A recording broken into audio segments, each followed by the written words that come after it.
Network মার্কেটিংয়ে যারা নতুন পা রাখেন তাদের অনেকেই কেন যেন ঠিকভাবে সফল হতে পারেন না। তো আজকের এই আলোচনায় আমরা এমন একটা নির্দিষ্ট ট্রেনিং সিস্টেমকে ব্যবচ্ছেদ করব যেটা তৈরি করা হয়েছে ব্যর্থতা আটকানোর জন্য। চলুন এই ব্লুপ্রিন্টটা ঠিক কি সেটা একটু ভেঙে দেখা যাক। দেখুন, বেশিরভাগ নতুন ডিস্ট্রিবিউটরের জন্যই কিন্তু শুরুটা বেশ কঠিন। অনেক আশা, অনেক উৎসাহ নিয়ে তো ব্যবসায় আসা হয়, কিন্তু সঠিক একটা গাইডলাইন বা পথ নির্দেশ না থাকার কারণে খুব তাড়াতাড়ি তারা হতাশ হয়ে পড়েন।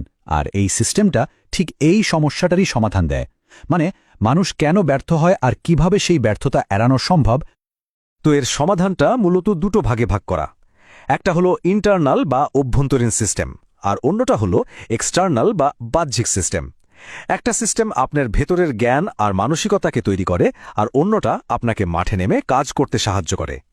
এই দুটো যখন একসাথে চলে তখনই কিন্তু সাফল্যের একটা মজবুত ভিত তৈরি হয়। আজ আমরা এই বিষয়গুলো নিয়েই কথা বলবো। মানে, প্রথমে দেখব পুরো সিস্টেমটা কি, তারপর জানব ইন্টারনাল আর এক্সটার্নাল কাজগুলো কি, এরপর শিখব কিভাবে ব্যবসাকে কয়েক গুণ বাড়িয়ে তোলা যায়, আর সবশেষে দেখব লম্বা সময় ধরে সফল থাকার আসল রহস্যটা কি। যে কোনো বড় কাজ শুরু করার আগে তার প্রস্তুতিটা কিন্তু সবচেয়ে জরুরি, তাই না? এই ব্যবসার ক্ষেত্রেও ব্যাপারটা ঠিক একই রকম। মানে, বাইরের কাজ বা এক্সটার্নাল কাজ শুরু করার আগে ভেতরের প্রস্তুতি বা ইন্টারনাল সিস্টেমটা ঠিক করে নিতে হবে। সাফল্যের আসল ভিত্তি কিন্তু এখানেই তৈরি হয়। এই সিস্টেমের একদম প্রথম আর সবচেয়ে গুরুত্বপূর্ণ ধাপ হল শুরুর 10 দিনের একটা নিবিড় ট্রেনিং। এটা কিন্তু কোনো 10-20 জনের গ্রুপ ট্রেনিং না, বরং লিডার আর নতুন সদস্যের মধ্যে একটা পার্সোনাল সেশন, যেখানে প্রতিদিন মাত্র 10 থেকে 15 মিনিট সময় দিয়েই ব্যবসার মূল ভিত্তিটা তৈরি করে দেওয়া হয়। আচ্ছা, এই 10 দিনে তাহলে কি শেখা হয়? একজন নতুন সদস্য কোম্পানির প্রোফাইল, ব্যবসার ধরন, ইনকাম স্ট্রাকচার থেকে শুরু করে মার্কেটিং প্ল্যান আর কম করে 10টা প্রধান প্রোডাক্ট সম্পর্কে বিস্তারিত জানতে পারেন। এর সাথে এটাও শেখানো হয় যে কিভাবে লোককে আমন্ত্রণ জানাতে হয় আর ঠিকমতো ফলো আপ করতে হয়। এই স্লাইডটা কিন্তু খুব গুরুত্বপূর্ণ। এখানে 2 ধরনের আয়ের কথা বলা হয়েছে। একটা হলো টেম্পোরারি বা অস্থায়ী আয়, যেটা আসে আমাদের অ্যাক্টিভ কাজের ফলে। মানে, কাজ করলে টাকা আছে, কাজ বন্ধ তো টাকাও বন্ধ।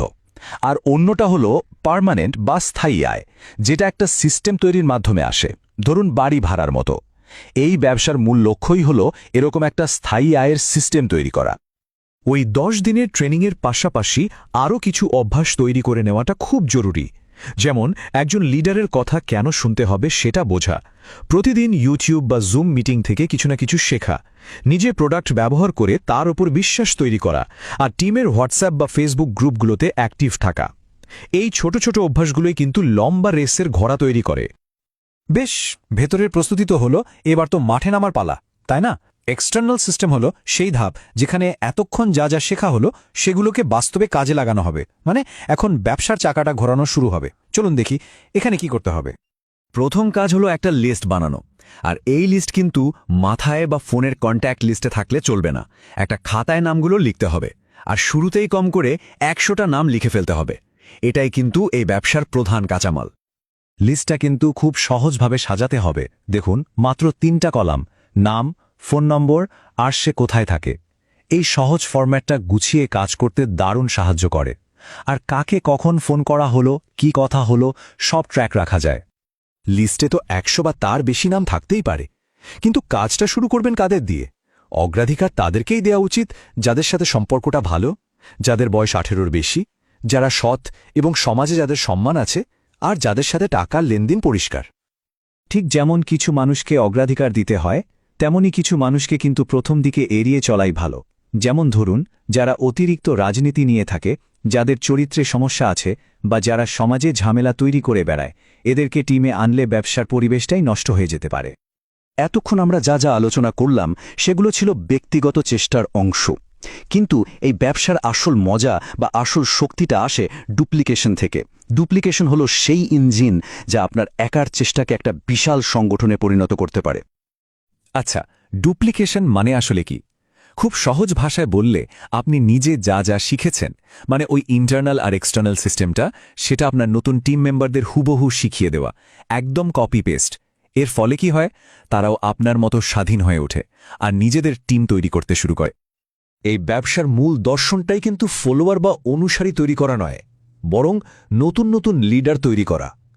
যখন আপনার টিমের প্রত্যেক সদস্য স্বাধীনভাবে কাজ করার ক্ষমতা পেয়ে যায় তখনই আপনার ব্যবসাটা অটোমেটিক বাড়তে থাকে আর আপনিও তখন সত্যিকারের স্থায়ী আয়ের দিকে এগিয়ে যান। খুব তাড়াতাড়ি সাফল্য হয়তো অনেকেই পেয়ে যায়, কিন্তু সেই সাফল্য ধরে রাখতে পারে কজন? এই অংশে আমরা দীর্ঘমেয়াদী সাফল্যের গোপন রহস্যটা জানব। একটা 5 বছরের পরিকল্পনা যা এই ব্যবসায় আপনাকে টিকিয়ে রাখবে এবং সফল করবে। এখানে একটা লম্বা সময়ের মানসিকতার কথা বলা হচ্ছে, মানে চটজলদি ফল পাওয়ার আশা করলে হবে না। কম করে 3 থেকে 5 বছরের জন্য এখানে লেগে থাকতে হবে। পরিস্থিতি যাই হোক না কেন, ভালো সময় বা খারাপ সময় হাল ছাড়লে চলবে না। এটাই কিন্তু আসল পরীক্ষা। লম্বা সময় ধরে সফল হতে হলে মাত্র 3টা কাজ কোনো অজুহাত ছাড়াই নিয়মিত করে যেতে হবে। 1. প্রতি মাসে নিজের 100 পিভি বা পয়েন্ট ভ্যালু করা। 2.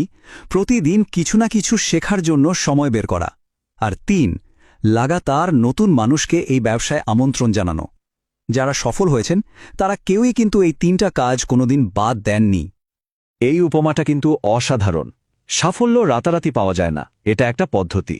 ঠিক যেমন ভাত রান্না করতে গেলে নির্দিষ্ট কিছু ধাপ মেনে চলতে হয়, তেমনি এই ব্যবসায় সফল হতে গেলেও আপনাকে ধৈর্য ধরে প্রমাণিত সিস্টেমটাকেই ফলো করতে হবে। এর কোনো শর্টকাট নেই। তাহলে শেষ প্রশ্নটা কি দাঁড়ালো? সাফল্য কি কোনো গোপন জাদুমন্ত্রের মধ্যে লুকিয়ে আছে, নাকি একটা পরীক্ষিত সিস্টেমকে নিষ্ঠার সাথে দিনের পর দিন অনুসরণ করার মধ্যেই এর আসল রহস্যটা লুকিয়ে আছে? এই পুরো সিস্টেমটা আমাদের এটাই দেখায় যে সাফল্যের জন্য কোনো গোপন ফর্মুলা লাগে না, লাগে শুধু সঠিক প্রক্রিয়াকে আঁকড়ে ধরে রাখার মানসিকতা।